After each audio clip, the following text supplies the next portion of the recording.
Welcome to the Troy Kearns Podcast. We talk all things real estate, business, and entrepreneurship. Today, I've got one of my students from Louisville, Kentucky, Josh Clark. Josh is a dynamic dude. He owned a car business. He still owns a boat tour business, and he's a real estate investor. Josh, tell us a little bit about yourself. Welcome to the show. Thanks for having me. Basically, like you said, I grew up in Louisville, Kentucky. I've lived there my whole life. Way back when, fresh out of high school, I was doing construction with my father. That really taught me a lot of the basis, the groundwork for everything that I'm doing now. Right. I did that for years, doing trim carpentry. We had a kitchen cabinet shop and everything like that. Wow. So, basically anything with houses, I know how to do it. I learned from the best. Your dad's really good. He was amazing.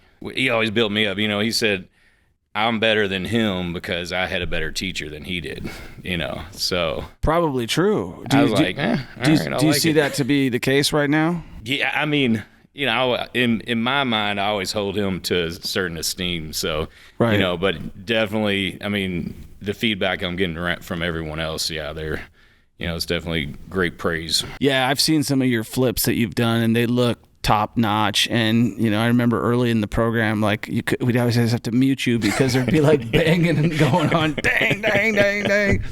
So that's pretty cool because as a guy who can't fix anything, I'm talking about myself. I'm your maybe your hole digger. Like if that was my job, I'd be like your hole digger. So trim carpentry is really a skill. You have to be super detailed. What did you learn from that? And how early in life did you start learning that? I was around it my whole life. I was going out to the jobs, the job sites whenever I was a kid. So, I was around it forever, but it just taught me to, the very detail oriented and I don't know. I guess you have to slow down with it. Right. To make it right. I used to walk in projects all the time and I'd look at their work and, I was constantly judging. As soon as I walk in, I'm looking at the crown mold, looking at the baseboard, right. Judging their miters and this and that, and I didn't want people doing that to mine. So, we always put out a very, very high quality product. So is that what you still do? Do you still walk around when you walk around casinos and stuff like that? Are you looking at everything? Not as much anymore because it's not what I was doing every single day, right. But I walk in and I see, all the intricate stuff still, but I'm not judging it as hard. That's good. So when you grew up, did you go to college or did you go right into working? I went right into working with my father. Okay. I tried going to college. That was it was a hard deal because working with my father, we rode to work together every day. We were best friends. So, wow. I heard everything, the financial struggles, this struggle. So it was kind of hard for me whenever I would stop and because I did try to go to college for a little bit, right. I'd go to work half day, leave and, go to my classes. But I knew that was it was hard on him because he was losing his best worker. Right. And I knew, so in my mind, it weighed on me that, I was taken away from the business and everything. So eventually I stopped. I don't want to blame that on him, but I know, in my mind, that's... I think you just have a good relationship with your dad. Yeah. That's what I'm hearing. I'm not hearing... Okay, good. Yeah. Yeah. No, I'm hearing, it actually, I always worry about... I've got 2 children who are 9, and I always worry, what am I doing wrong? What am I doing that's going to scar them because I'm being too tough on them? Was your dad pretty tough on you? Yeah. I have 3 sisters, and I just laugh because it's completely different for them, life for them, especially my younger sister. I swear, if she heard me right now, she got babied like crazy. He would leave the job just to go because she was crying about college, and I'm like, man, I stopped going to college for this. Yeah. But he's like, you got to toughen up. You got to do this. You got to do that. Yeah. So you guys worked together. You said you had a cabinet making business? Yeah, we did all custom kitchen cabinets. He has done that for years, but then he didn't. I taught myself all the finishes. We had a spray booth and antiquing, the glazing. And You taught yourself that? Yeah. He didn't teach you? No. Where did that drive come from? Was that a drive like to be better than him?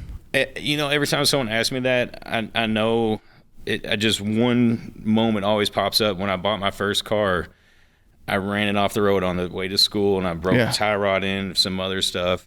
And he just instilled me, like, we pulled it, I got it into the garage, and he's like, try to fix it. If you can't fix it, there's always someone you can pay to fix it. Right. So I always try to see if I can't do it myself first. Okay.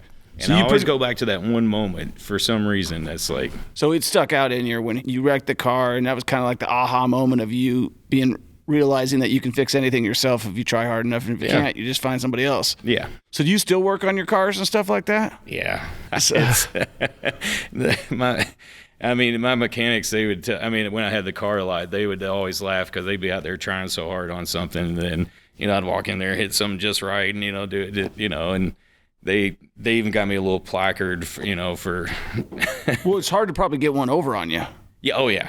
I hope you enjoyed this podcast. Make sure you give us a 5-star review. Make sure you subscribe. Make sure you share this podcast with a friend. And make sure that you schedule a call with me and my team. We have the Millionaire Mentorship Program. This is for newbie and advanced investors to get started investing in real estate. And if you're listening to this podcast right now, that's exactly what you want, right? You want to learn how to invest in real estate. It's changed my life. It can change your life. And we have a program that'll help you get your first or next investment property within the next 90 days, or I'll pay you $1,000 cash and you don't pay. Guess what else we're launching? We're launching a fund. And if you're interested, I'll include a link in my bio to this fund where you can actually invest with me on a lot of the properties that we're in. In fact, I'm in one of my properties right now in downtown Kansas City, in a building that I bought using my own money, but I started with just one property, and you can do the exact same thing that I did, but you got to get started. You got to take action. So whether you want to invest with me in my fund or whether you want to schedule a call with my team, both those links are in the bio. Enjoy the show. Give us a 5-star review. I owned a tow truck business, and anybody could get, I watched these guys when I was doing auctions, and they were pulling things to tell me it didn't work and stuff like that because they knew it. Yep. But for you, as somebody who's grown up and learning that, I think that that's a really cool skill set. But it sometimes, and when I work with a lot of contractors, like guys who I partner with and stuff, I think we talked about this on a deal before. I'm like, stop thinking like a damn contractor because the contractor wants everything brand new. He wants everything perfect. He wants everything fixed. And then when you're flipping houses, you want to have that quality of work, but at the same point in time, you got to stop somewhere. Yep. So, so you transitioned into the car business. When did you do that? I can't remember the exact date. It was one of the hardest things I ever had to do is tell my dad that I was going to stop working with him, to go do this. But I knew, like, my knees were killing me. I mean, you're crawling around on, doing baseboard, shoe mold. I mean, you're constantly on your knees a lot, doing stairs and everything. So they were killing me. I just didn't see myself and my body lasting at the age he's doing. He still gets out and works. So he's still after it. Yeah, I mean, he's cut back to like 1 or 2 days, maybe, Right. But I mean, he still gets out there and works. So he's a hard-working dude. Oh my gosh, yeah, he'll work to the day he dies, So probably keeps him going. Yeah. Oh, I know, keeping moving and everything. I mean, it's. I know to me it looks kind of hard on him, but also, the movement, it keeps your body healthy. So right, 100%. But yeah, so I mean, I told my dad I was going to quit. Stopped working there, and I went to the car lot because of my body. But you obviously had a curiosity or a fascination with cars. Yeah, it's a friend of mine who has been like a father and mentor to me for years. He was a retired firefighter and got me into buying and selling motorcycles. We were racing bikes and everything, and so we would buy salvage bikes, wrecked and everything, piece them back together. And not all of them were like that, but we told people in Louisville, it's like, bring us a deal, we'll give you $200. And people come out of the woodwork for that $200. They're calling you, I found this bike, I found that bike, and so that's kind of what got me started into that industry. And then so it was like a side hustle at that point in time. Yeah. Oh yeah, for sure. And then we had a friend that had a car lot, and he just was like, man, why don't y'all just go legit, So yeah, right. Like, so you were kind of doing it under the table, just selling. Oh, 100%, yeah. Yeah, just selling motorcycles. Like, That's funny. One of my first vehicles was actually a rebuilt car, right? Mm-hmm. I bought it from some Romanian guys in Seattle, and I remember I'm going to the bank to pay them, and I'm like, "What's rebuilt mean?" Yep. And he's like, "Oh, it just means that we've fixed it all the way up." And I was like, "Oh, okay, all right." But the car was great, lasted me forever. Yep. And so I don't see that as if you know what you're doing, it's just like kind of like flipping a house. Oh yeah, it is if you're doing it right. Yeah. Right. So you get into the car business, you go legit, and how long are you in the car business for? 9 to 10. I'm so bad with time, but probably 8 to 10 years, right. Something like that. We started out really very small, and then my friend that was the retired firefighter, he's just small time. He didn't want to grow, and he fought that. So I went and I partnered up with another friend of mine, and we had a full used car lot, with service bays and all that and everything. And we quadrupled in size, and we did that, and then exotic car rentals in Louisville also. Wow. And was it a good business? It could have been. Could have been. Yeah. What do you think went wrong in it where it didn't become a good business? We had different values in our partnership. Yes. Yeah. And that's all I'll say there. Yeah, so. Man, I always tell people, man, you really can't partner with people. It just, eventually we're all human beings. Yeah. Somebody's got to be the alpha. Someone's got to be the other thing. And then you got to, I've had successful partnerships, but it definitely takes a lot of work, a lot of trust. Yeah. And it doesn't happen overnight. And then if you do have the right partner, eventually somebody feels some way about something. Oh, yeah. And so, so the partnership ended up not working out. And when did you start transitioning to real estate? How long ago was that? It was 3 years ago. So you're 3 years into real estate. Yeah. What attracted you to that? Was that your construction background? Yeah, that was it. I knew that was kind of my passion and like where my skill was. Right. So, I bought my first house 3 years ago. I mean, I had quite a few friends that are realtors, and right. One really close friend, he is my realtor now that, sells everything for me. We found a house and kind of just dove in. And yeah, man, I honestly thought you were in it for longer than you were. Mm-hmm. Because those of you guys who are listening right now, and if you are, make sure you give us a 5-star review and share this video and everything like that. But Josh, his flips are top notch. And I think, how many did you do last year? 3. Just 3, yeah. And so but 3 flips, and then I bought 3 rentals and rehabbed the rentals also. So. Right. And that is, I didn't start flipping until 2013, and I'd been buying houses for, since 2002, but really actively since 2009. And so I was rental first, then flip to make more money. Mm-hmm. And you were flip and then rentals. Yeah, I did that first flip while I still was at the car lot. And it was kind of like my transition out of it, and because I knew everything was real rocky. Right. And then I saw how much money I could make on it, and so yeah. And let's talk about that. You did all the work yourself? Yeah, that was kind of one of the things. Like, I did 90% of it myself on that first one. I mean, all the reframing of the floor joists, the roof, everything, Are you like a one-man wrecking crew too? Are you in there by yourself? Just like, you strike me as that guy. And I've worked with several of them before where they're like, yeah, I don't need any of that stuff. Just I'll figure out how to do it without anybody's help. Yeah, everybody laughs at me because I figure out how to do most everything by myself. So you're like, you've got all sorts of what are they called? Not jerry-rigged, but some just hacks. On this last flip I did, everyone laughed at me because I had a 28-foot LVL beam that was 22 inches tall, which I don't know if you can imagine how heavy that is. Oh, I know how heavy it is. I set it up in the attic by myself. How'd you do that? It was a pain. I literally drug it into the house, took a 15-minute breather, lifted one end up on the ladder. Right. Shimmied my way back, lifted it a little bit further up the ladder, then moved it up to scaffolding, and then, you know. Why the hell are you going to the gym, man? Seriously, but I couldn't get anyone to come help me, so I was like, whatever, I'll do it myself. And so you made good money on that first deal, and then you kind of got excited more about real estate. Yeah, for sure. 'Cause I mean, that what I saw then is kind of a fault that I have right now that I'm trying to fix, but I'll work on that. When I get a project, I'll work on it 7 days a week and just bust it out as fast as I can. And then I saw that, I was like, man, I worked 2 months and then I made all this, and I was like, I had so much less headache than what I had at the car lot. I was probably going to make more money. Right. And I didn't have the biggest thing was the liability, some of the stuff that was going on, you know, there. I didn't have exposure, stress of liability that was stuff that I wasn't doing, you know. And so that's what got me out, you know, to completely get away from the car lot. So you kind of jumped all in now, and then when did you say, I need someone to kind of get me a little bit further? Like, you joined my program, and I think you were one of the originals in June 6th, right? Yep.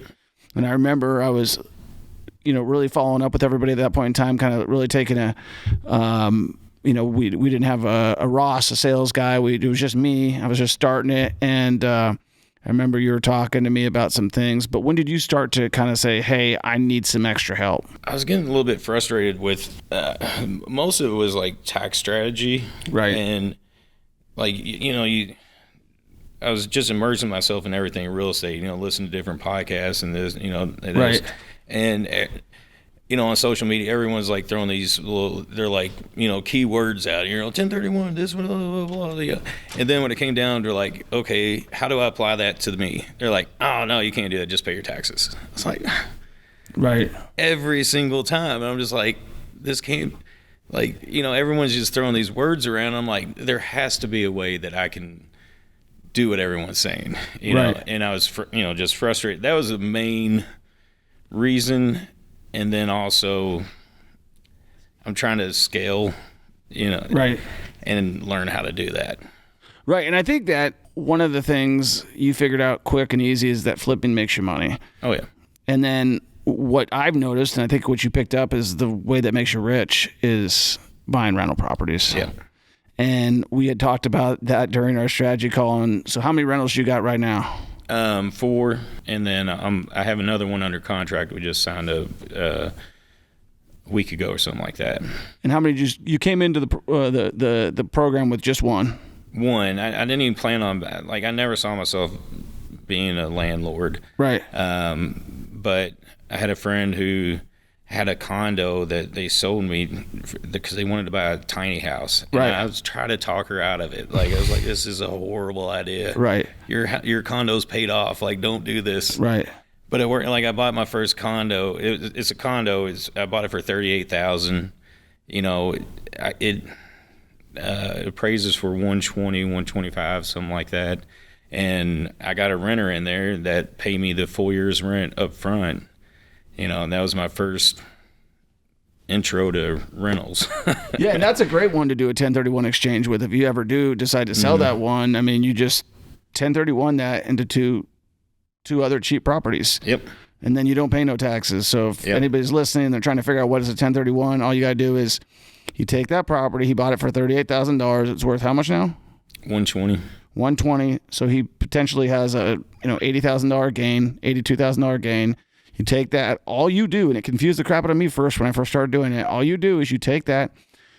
You don't have to do anything prior to this, but when you sell it, it needs to go to a third-party intermediary. Mm-hmm. That party is like an escrow company. They hold that money, okay? And then you have 45 days from the time that closes to go and identify properties in excess of that money. If they don't exceed that amount of money, then you have to pay the difference of what that tax is. Like, let's say you bought a property for $110,000, you'd have to pay $10,000 in capital gains. But if you do, you could also buy $400,000 or $500,000 worth of property, and you'd exceed that, and you'd be fine.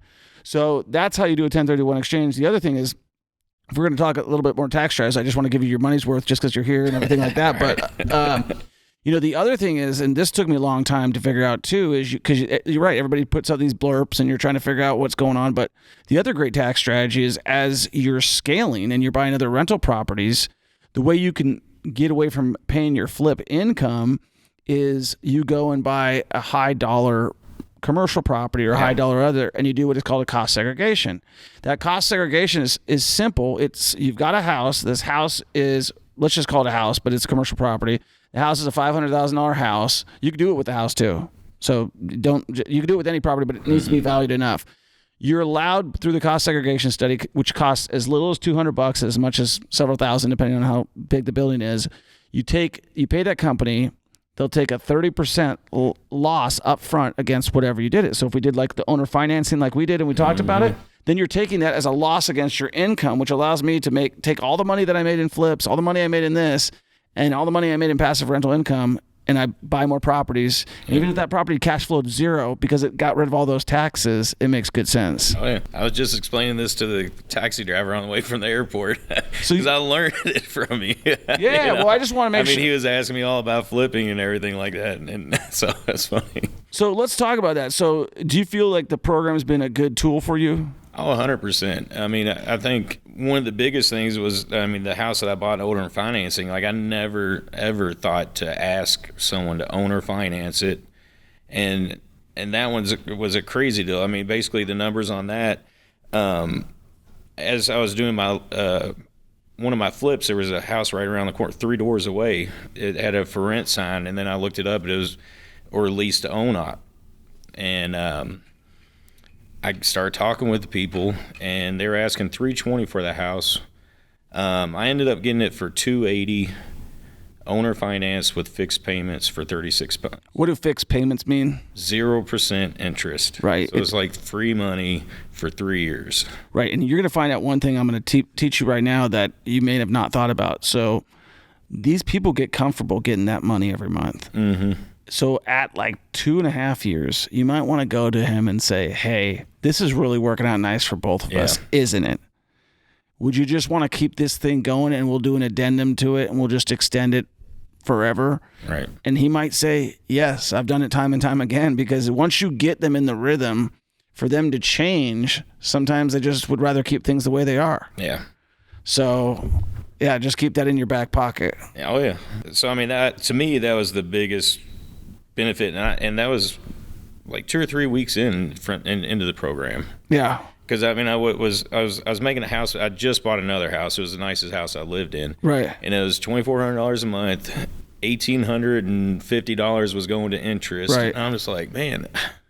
And then, so I didn't plan on moving 6 months after I bought right. But I sure as heck did. I moved into this one just to take advantage of the, 0%. Yeah. I mean, and you don't want to say 0% because that's a negative, right? Yeah. Like you tell someone, hey, I'm going to pay you 0%. They're thinking, oh, I'm getting screwed. You say, I'm paying a fixed payment. Yeah. And they're just like, okay, that sounds good. And you would never think it's going to work because of all of our limiting beliefs that like, oh, well, nobody would ever do that. Yeah. But if you don't ask.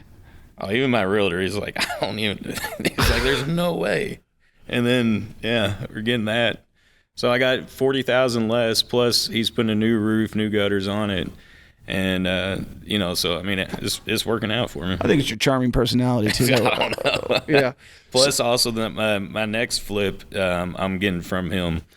Or from the same individual. Now, that one, I'm just purchasing outright. But because his business partners wouldn't do owner finance, but I'm getting it. Whenever I looked at it, I was like, "This was the price I'd like to get it at," and ended up getting it for $5,000 less than that. So, right, and the funny thing is on that is like now you've got a referral business. Now he already likes you, he trusts you, and I think you talked about that on the flip you sold. These people ended up bringing you into. It was a really rocky deal. Yeah.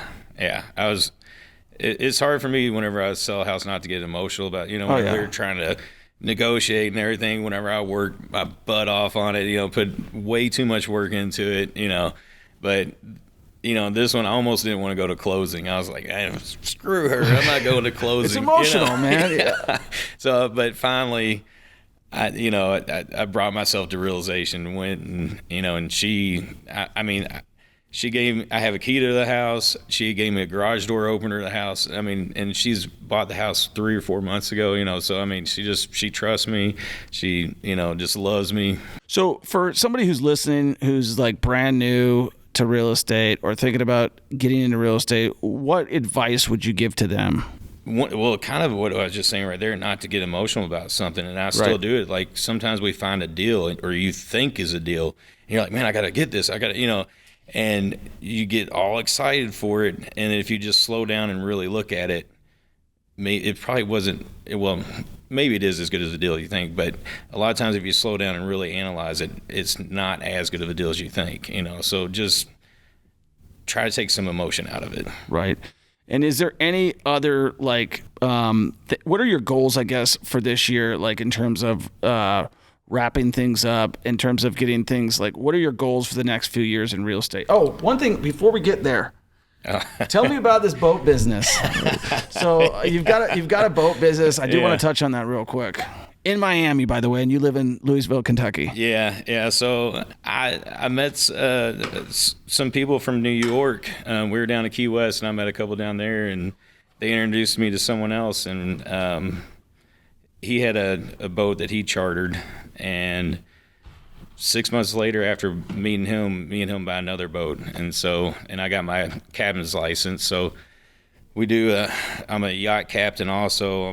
So I have two lives. In Louisville, I work my butt off, and then I go to Miami, and I still work my butt off. But I'm a yacht captain down there. It's a little bit better scenery and everything. Yeah. So captains make good money, don't they? Oh yeah, they can. I mean, sure. I've heard of tugboat captains making $500,000 a year. Oh, yeah. You get, if you really get your experience up into those levels, those guys, make a lot of money. Right. So when you became a captain, what kind of a captain are you? Just like you have to get a license for that? Oh, yeah. Yeah. It was one of the most stringent, background checks and all kinds of stuff for the FBI, like all kinds of stuff. Because you had to get your merchant mariner's license. I have my 100-ton masters offshore with towing. So funny enough, I had my ordinary seaman merchant marine card. I was going to do the get on those barges and roll back and forth. I met a guy on a plane like when I was really young, and I didn't know what I wanted to do, and he was telling me what he did for a living, and he just got on all those boats and went and traveled all the countries, and that sounded like real fun. Yeah. But then just like anything, you didn't know what you didn't know, and I was like, I don't know what to do, and so I got the card, and once I got the card, I didn't know what the next step was, right. And so I got the card. Yeah. But I think I still even have the card. Like I held on to that because really, yeah, I would. So yeah, there's all kinds of different levels of the captains. Like you can get your 6-pack license, and then depending on your experience, you move up there. So from that, so I can drive legally. I can drive a 100-ton vessel. What is it? Just means weight, right? Yeah. And so, how big is that? Is that like a yacht?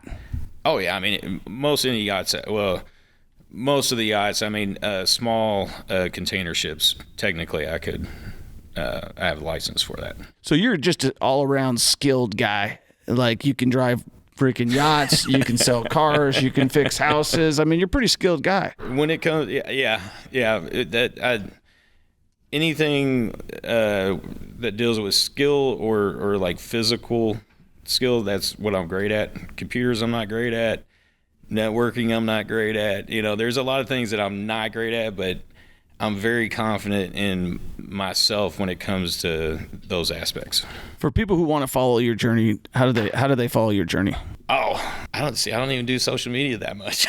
Yeah, well, that's true. I need to work on that. It's I guess I'm just on Instagram, really. Okay, what's your handle on Instagram? Clark Josh 13. Clark Josh 13 on Instagram. Okay, yeah. And then just kind of to wrap things up, what are your plans for 2023 and beyond?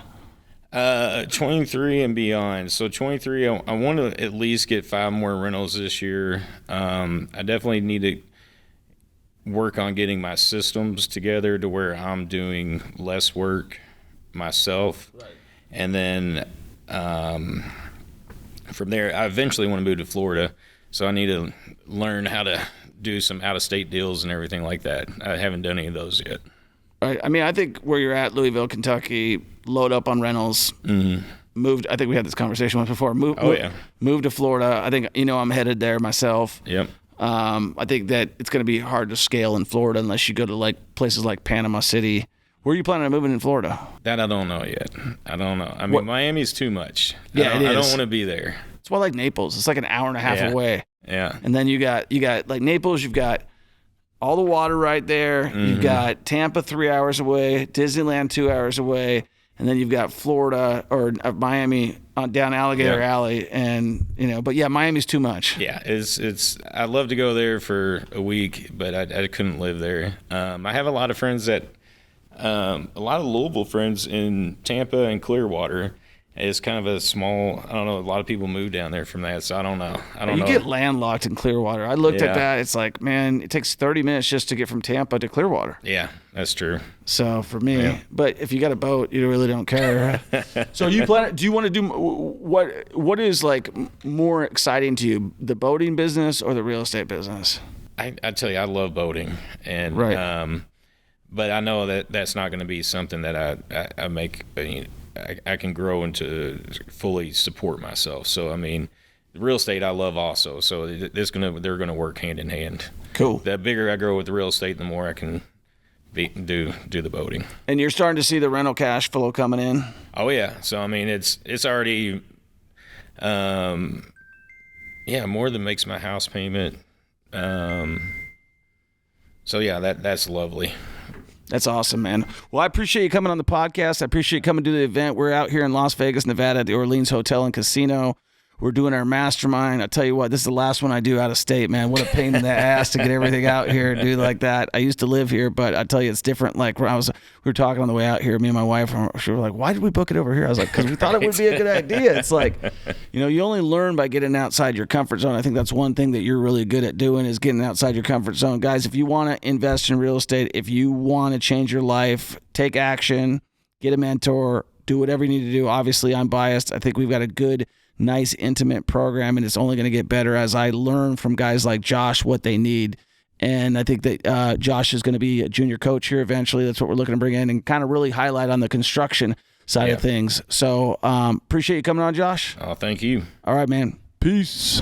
Are you interested in investing in real estate, but you don't feel like you got the time to take a coaching program? I get it, right? You're busy, you're making money, and that's okay, but you want to invest with me because you're like, Troy, I like what you do. I see what you're doing. You're a real deal. Yes, I am. I'm an average Joe. I worked at Burger King. I worked at Red Robin. I started investing in real estate, and I started from absolutely nothing, and I will take you along with my journey, and you can get all the benefits, but you got to be an accredited investor. If you want to invest with me and you want to be a part of something great and you don't have the time, guess what? We're launching a fund that you can be a part of, but you got to be an accredited investor. And if you want to find out more about what that looks like, all you got to do is click the link and we'll show you exactly what that looks like. And guess what?